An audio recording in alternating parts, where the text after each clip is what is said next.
podcast has been running for many years now, and I've had all types of conversations with all types of people on it. But this interview with one of our Dear Her Business Network members has to be one of the most vulnerable and intimate. My guest, Leanne Faulkner, founded a business called Billy Goat Soap. She went on to sell it, and she's now an advocate for small business mental health awareness. Now, she decided to leave the world of being a CEO, and she took an intentional step into work that she really believed in. And during this episode, Leanne shares with us her own journey dealing with mental health and how she came to realise how few resources there were specifically for women business owners out there. Hi, I'm Susie Daphnis. I'm the CEO at Her Business, and I am your host. Welcome to this episode of the Her Business podcast. Now, I mentioned that Leanne discovered that there were very few resources that were specifically for women business owners, which seems bizarre because, as we know, being a female entrepreneur and business owner can be extremely stressful and lonely, very isolating. And even if we have a support system in family and friends, that doesn't mean we have people who really understand the stresses of running a business. So if you're listening and you've been struggling recently, then this episode is for you.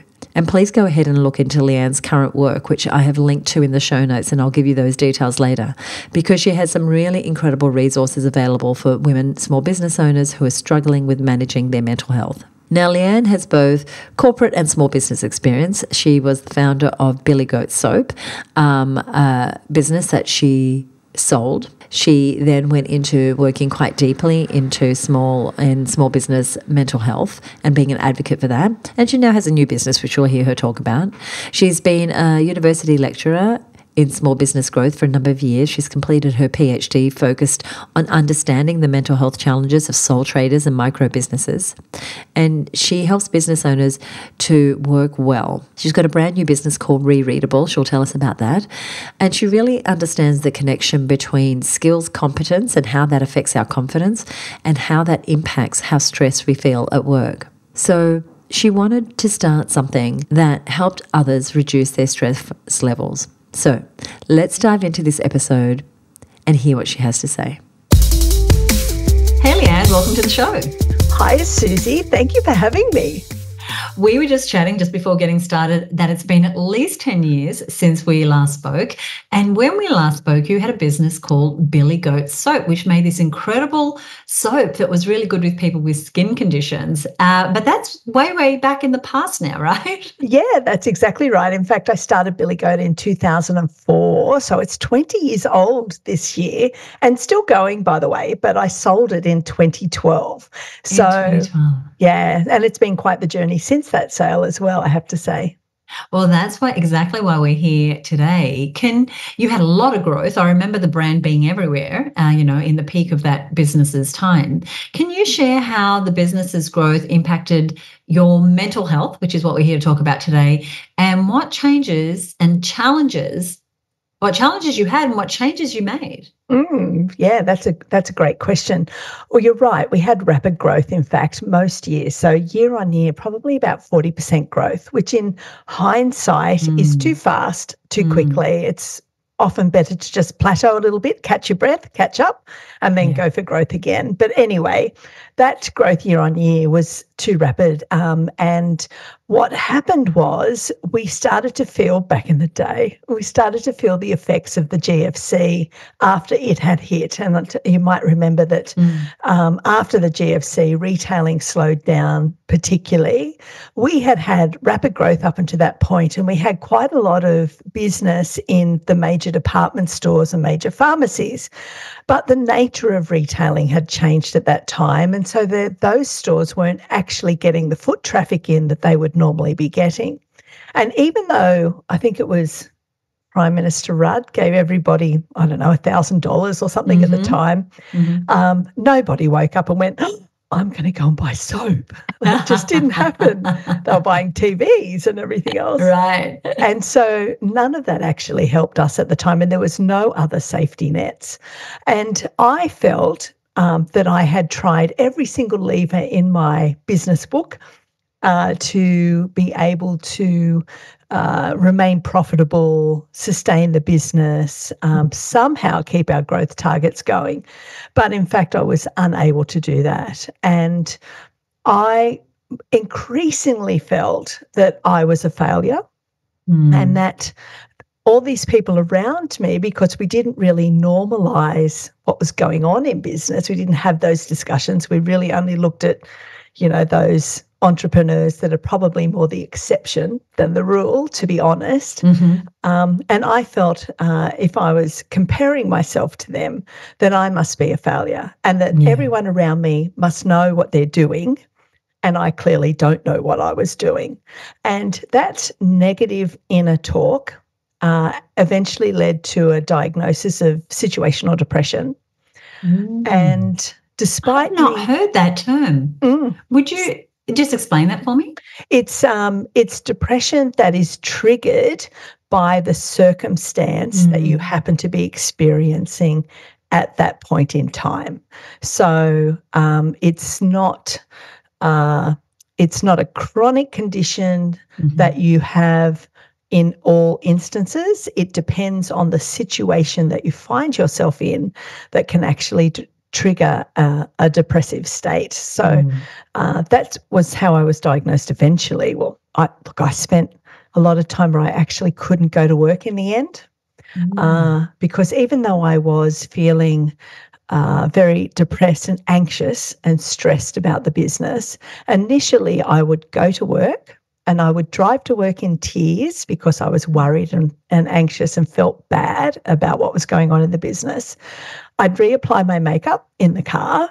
Oh my gosh, I'd walk into my office, smile at everyone, say hello, because we had about 19 people working in the business by then, go straight to my office, close the door and have another good cry, get myself together, ready for our meeting. So we'd have our weekly meeting where we'd look at the numbers and what was going on in the business. And then that would become way too overwhelming for me. And I would physically have to take my body out of the business. So I would just pick up my briefcase and I would leave the office without actually saying a word to anybody. They would just look around and go, where is she? Like, what is she doing? I'd get in my car. Very difficult. Very drive difficult. to the lake, have a really good cry and not go back to work that day. Wow. I mean, that is like I can feel, I have a lot of emotion just coming up, just listening to that story, because I know that the women who are listening have their version of that when things aren't working, especially when they've worked for a while. Oh, and then you're pulling out every tool in your toolkit and nothing is working. And the depression or the feeling is specifically about that thing of feeling like you can't make it work, of feeling like you're the only one who's not making it work.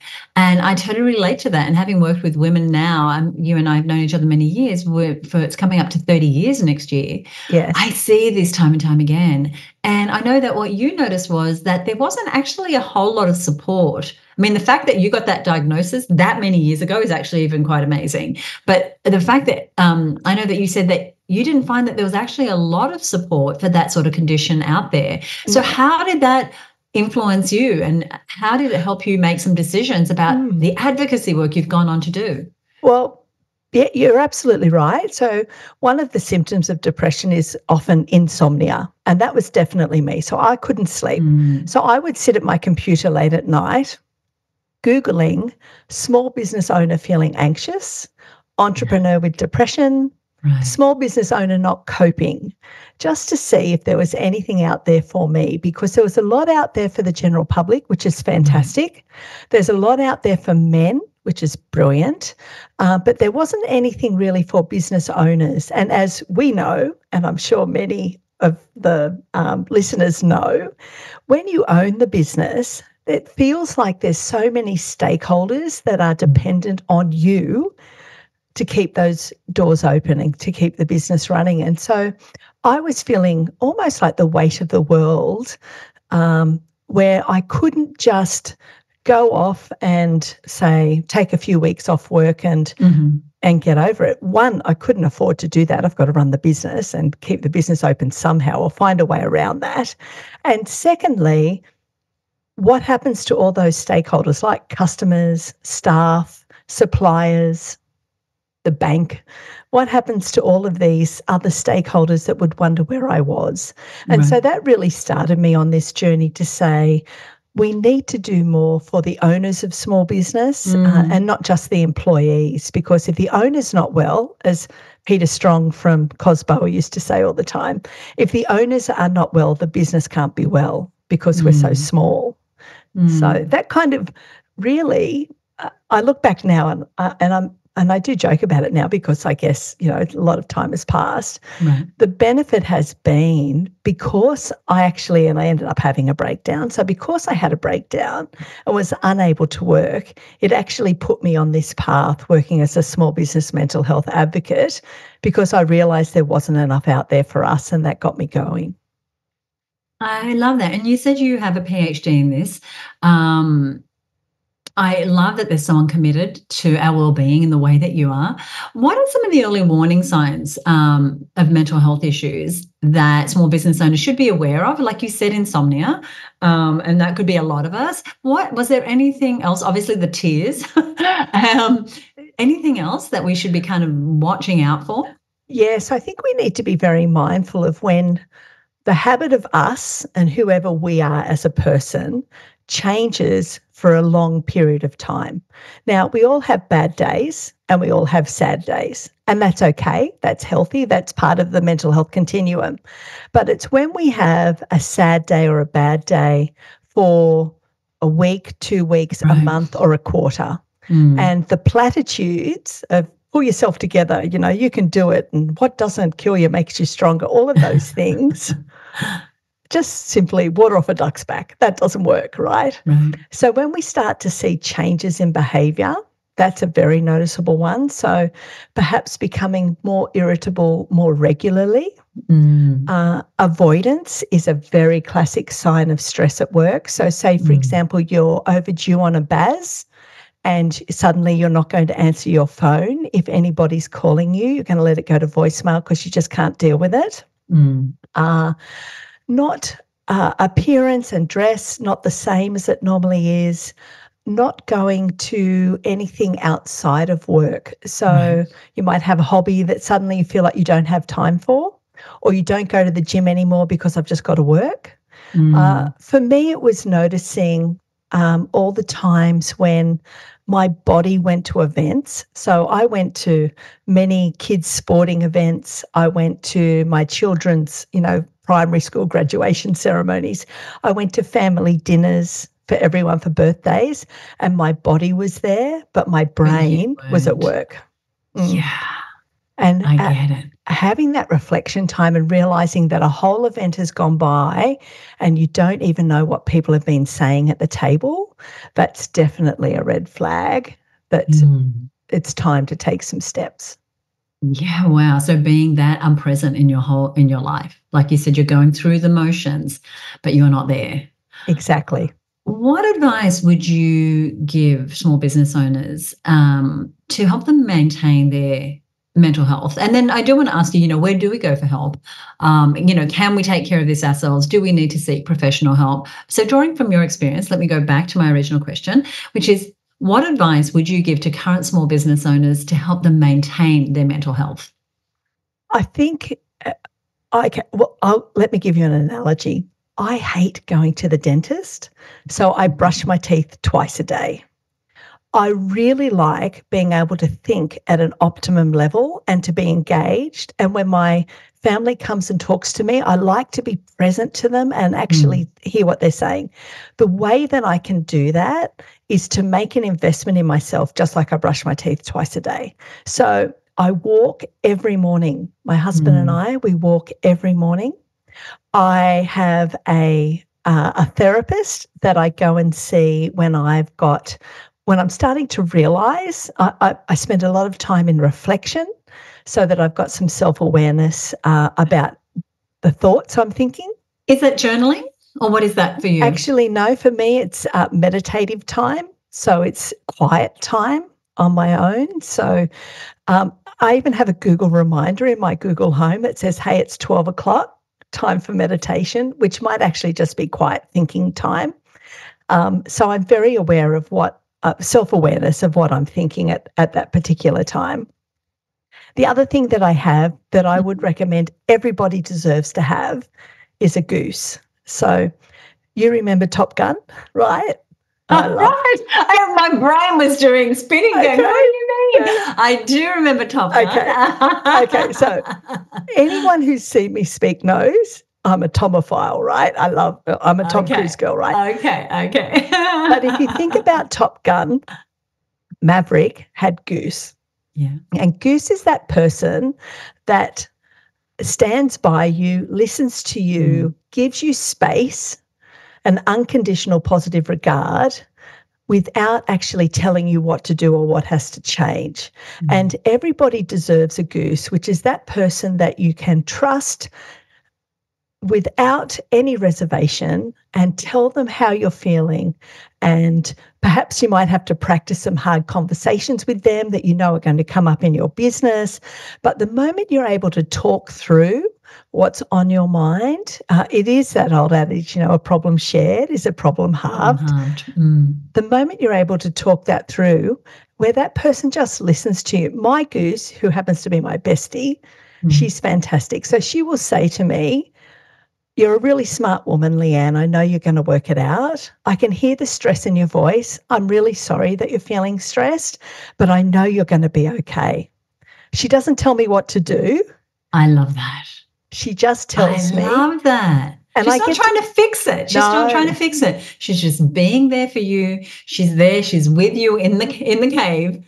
And she's like, but she's not, bringing herself down. She's not trying to lift you up. She's just validating that she's seeing you, she's hearing you, she believes in you.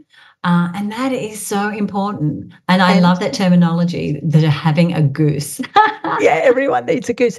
And look, it's one of the reasons why I really do admire the Her Business group, because there are so many like-minded, that group atmosphere that is part of Her Business is beautiful because it's supportive, it's unconditional, it's safe. It's a safe place to ask questions, and we definitely need to have that. Absolutely. Thank you. It's something I'm very proud of, is the culture within Her Business, where we really are there not to compete with each other, but really to support each other. And we even have structures inside of Her Business called our growth groups, which is groups of up to 6 women who meet periodically, either fortnightly or monthly, and they are just there to be each other's sounding board. And you bring a nuance to that that I hadn't had top of mind before, and that is, we're not there to fix each other. We're really there just to be present with each other. And that's certainly something that came out in my research, doing my PhD around the mental health of definitely micro business owners and sole traders, is those that were really thriving, and they still had tough times, but they were thriving in their business, were the ones who did practice connection. So they went to networking groups, not necessarily because I'm going to make a sale and this is going to be good for business. It's the incidental connection and the shared understanding that comes from being actively involved in these sorts of groups that is so good for your mental health. Where does professional support on mental health fit in, do you think, for women who might be feeling, you know what, I really think I need that help? Well, nowadays, if you were to be up late at night and Google entrepreneur and depression, you would find that there's actually quite a lot of resources out there. And I'm really proud of that. And I'm proud that I've been a part of so many of them.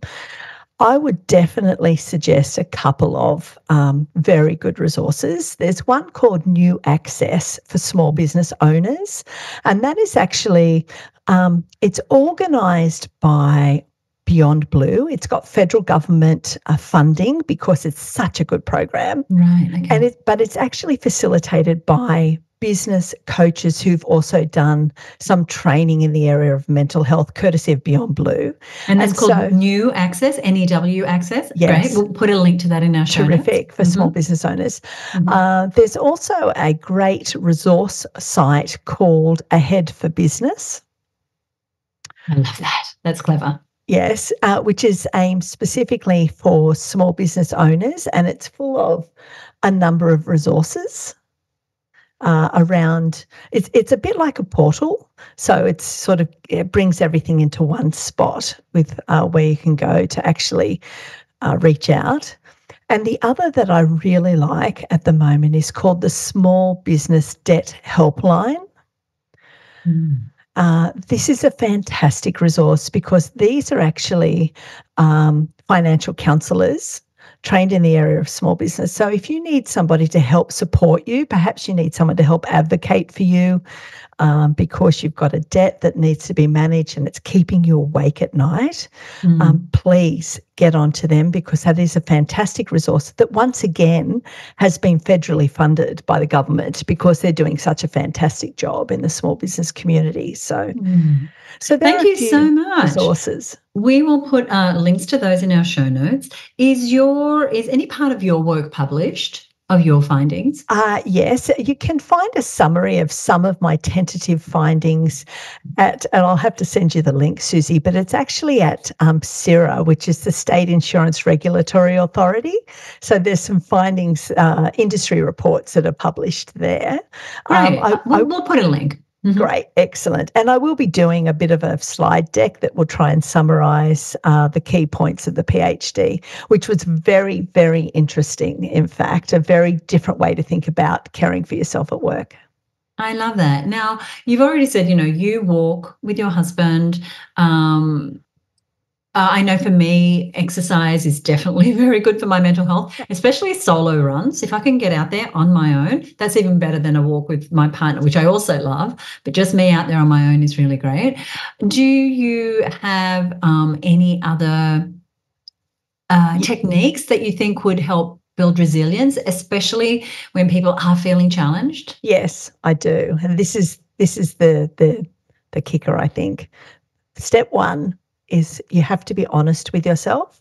So you need to notice, look, I'm not sleeping at night. I'm snappy with the kids.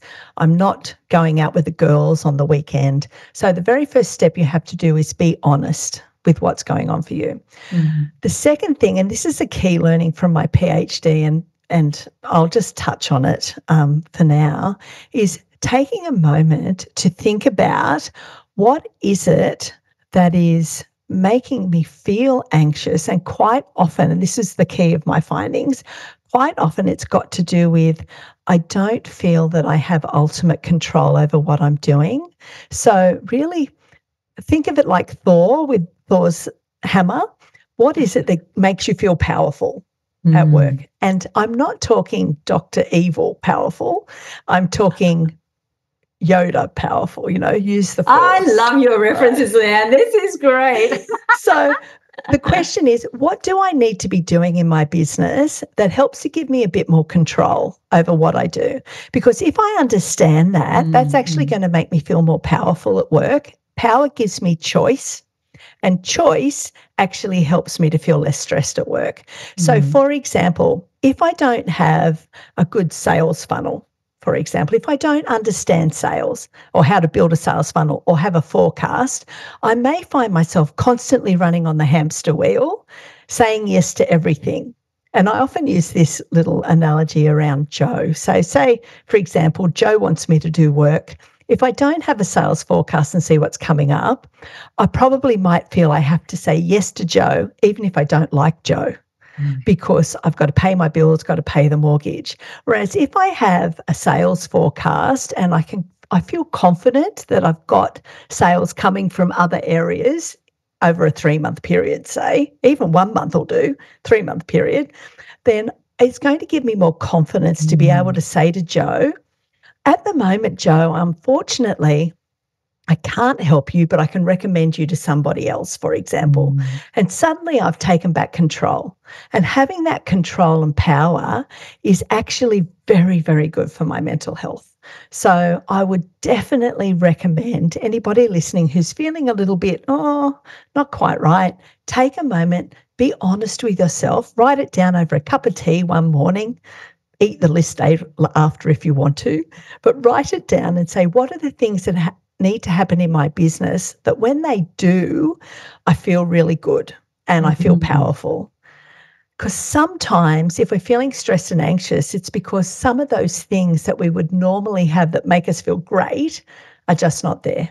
And so we need to then go back and just concentrate on that one, first things first, on that one thing and go, okay, I'm on the hamster wheel. I don't have a forecast. I'm actually going to spend my morning, like I have scheduled with you, by the way, in a couple of weeks. Couple of weeks when we do our strategy meeting. Exactly. Yes. I have that scheduled because I understand that these sorts of tools and opportunities actually have a direct link to my mental health because it will make me feel powerful at work and in control. Oh my gosh, I am so excited, and I'm so excited to learn more about the studies that you did. Now, tell me about feeling competent and how that impacts our mood. Yeah, this is really interesting. Look, perhaps you might argue that it's quite obvious, but this is a standout for me in the research. Is this notion that the more competent or confident I feel, and that's actually linked to power, isn't it, really? Because if I know, for example, how to do a cash flow forecast, then I can relax and I'm going to have money in the bank. But if I don't know how to do that, then that actually might be one of my triggers that makes me feel stressed at work.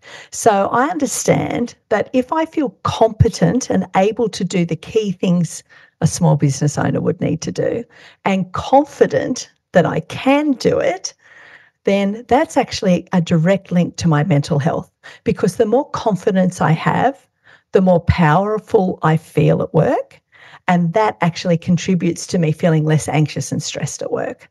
So understanding that link became really important to me, because I think between us, if we're able to, as a community, help one another and help each other to feel confident at work, then we're going to get through even these tougher times that we have at the moment. We're going to get through them a little bit better because we've got the skills and knowledge to be able to navigate our way through, as opposed to trying to catch up all the time. This is so important because when someone is new in business, obviously the competent level is going to be lower than someone who's been in business for a while. And so we want to cut ourselves a little bit of slack. Right. Around that. But also, if you're going into a new market, or you're changing your ideal client, or you used to work one-on-one and now you want to work one-on-many, or you had a $100,000 business, but now you're breaking 500,000 and now you have team, all these things are areas of competence that we can learn, and that it just takes time, and it takes putting ourselves in the way of that education. That's why I'm so proud of what we do in helping upskill women, because with that competence comes the confidence and the power. And I love one definition that I learned many years ago of power is our ability to do, our ability to take action. And when we have the competence, we've built that skill level, then our ability to do, our power automatically goes up. Absolutely. And understanding that it's an iterative process. It never stops, and it depends on where we are in our business. So, for example, if I'm working 50 or 60 hours in a week in a brand new business, that may be a badge of honor because I'm getting my business off the ground. I've got adrenaline. I'm going for it. If I'm working 50 or 60 hours a week and I've been in my business for 15 years, that's actually quite a different conversation, because that may actually foster resentment, burnout. What am I doing? Do I have the right systems in place? What have I done? What are my goals? So the context, as you've said, Susie, will change as my business experience changes. It's not necessarily one size fits all. We have to be mindful of how long have we been in business, what sector are we in, what are we doing? So, and adjust accordingly, keep growing, keep learning. For those of us who have teams, even though we're small business owners, we're part of that micro business category that you mentioned earlier, or we're growing teams. What is our role, do you feel, in supporting our team's mental health? Good question. The first thing is look after your own mental health and model great behavior. So the weekends or flexibility. So if the weekends are weekend time, everybody should be out enjoying that sort of practice. Look at the resources that are available to help you foster mentally healthy workplaces. And there are lots of free resources out there if you are managing a team. The first port of call, regardless of the state that you're in, would be Safe Work. In your state. So in New South Wales, it's Safe Work New South Wales. I think in Victoria, they're called VicSafe, I think it is. So go to your local and they'll have resources specifically for small businesses and small business owners to help you actually establish mentally healthy workplaces. And that's got a whole lot of action around the corporate culture that we create in our businesses, the way we design jobs for our teams. Do we give them some control and input? Do we allow them the freedom to run with the job? It's got to do with having conversations about mental health at work and normalizing those conversations. And at the same time, having private spaces and safe opportunities for team members to come and talk to you if there's, if they're feeling that things are a bit of a struggle for them. We want to try and create a culture that says you can come and talk to me, doors closed, we'll keep the conversation private and I'll see how I can support you. And then having the resources available. You don't have to be a counsellor, you're never expected to do that, but having some good resources, maybe you've got the local doctor's number, maybe you've got some counselling numbers, you've gone to Ahead for Business, you've got some resources from there. Maybe you're adopting a campaign for Are You OK Day and putting some posters up and having a conversation which just allows it to be a safe space to talk about mental health at work. Thank you so much. You are about to launch a brand new business, and I want to give you an opportunity to tell us a little bit about it. It's called Rereadable, and the URL is rereadable.com.au. Tell us about this new venture. Oh, thank you. Yes, it is, rereadable.com.au. It's essentially, an online bookstore, but it's just for business books, both brand new and some secondhand titles that I think really deserve some extra life in them. And so it's any category to do with business. So understanding competence and confidence is linked to mental health. That's why I started the business. And on that side, I also have what's called the Book Concierge service, where you can go to the site, go to Book Concierge, tell me about yourself and what your current problem or challenge is that you're facing. And I will personally recommend a book to you that will help to solve that problem. So that's Book Concierge at Rereadable. I love that. As a total book geek, I love it. I mean, the Amazon guys like here every other day dropping a book. I haven't read them all, but I've got a nice little pile that I'm working on. And I love anything to do with mental health, human potential, all those sorts of things. And of course, business. So I will definitely be checking that out. Leanne, thank you so much for being here. Is there anything you'd like to leave us with? Look, one little thing to remember, and that is that you are not your business. So your business will go up and down, have good times and bad times. Doesn't mean that you're not the wonderful person that you always are. Thank you so much for a wonderful time together.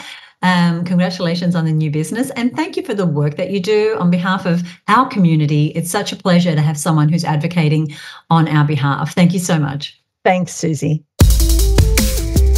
In the interview, Leanne said something that really struck a chord with me. She said that when she was experiencing the worst of her situational depression, she constantly thought, I must be a failure. Everyone else around me must know what they're doing and I must be the failure. Now, how raw is that? How real is that? And how many of us have thought the exact same thing? I know that I've thought about it many times, and I bet that every woman business owner has her own version of that same voice in her head. We're constantly dealing with comparison, with imposter syndrome, because everybody's great at putting on the good face, putting on the act that we're doing just fine and that everything is amazing. And that's why we're talking about this. Hearing the raw vulnerability from Leanne is so important, because we need to start normalizing having these conversations and talking honestly about what we're struggling with. I also think there's another reason why having community around you, community that understands the ins and outs, the ups and downs of business, is so essential. For me, having community around me, having resources, having people who've done the things that I want to do, who made all the mistakes that I'm making and can so relate to me, That has made all the difference to how I am impacted by things like imposter syndrome and self-doubt and how I deal with that. And just having a cheering squad behind me on bad days or a group of people to be inspired by has made such a difference to how I manage the stress of day-to-day business. Now, for me, that community is the Her Business community. It's the Her Business Network. And so if you're feeling like you want a little bit of relief and you want to be around people who really understand, then check us out. Learn more about the community. It is such a supportive community of women who are really collaborative, who really work together, as you heard Leanne say in the interview. And you can learn more about us at herbusinessnetwork.com. I love doing this show for you. I appreciate you listening and sharing the show with your friends. I love it when I get a comment from you. So I'd love to know, what are you taking away from this interview with Leanne? All you need to do to let me know is you can email me at podcast@herbusiness.com, or you can head on over to Apple Podcasts and leave a rating or review. That way, a couple of things happen. One, more and more women find out about the great interviews that we're doing here on the show. More and more women know that there is support for them out there. And I would definitely give you a shout out if you leave us a rating or review to say thank you. I want to thank you so much for listening. Check out the show notes page, which is at herbusiness.com/273. That's where you'll find Leanne's contact information. That's where you'll learn about her new business, Rereadable. That is where you'll also find a link to any relevant episodes that we mentioned here today, and of course to join the Her Business Network. If you enjoyed this episode, as I said, please let us know. We'd love to hear from you. Join me next time right here on the Her Business podcast. Bye for now.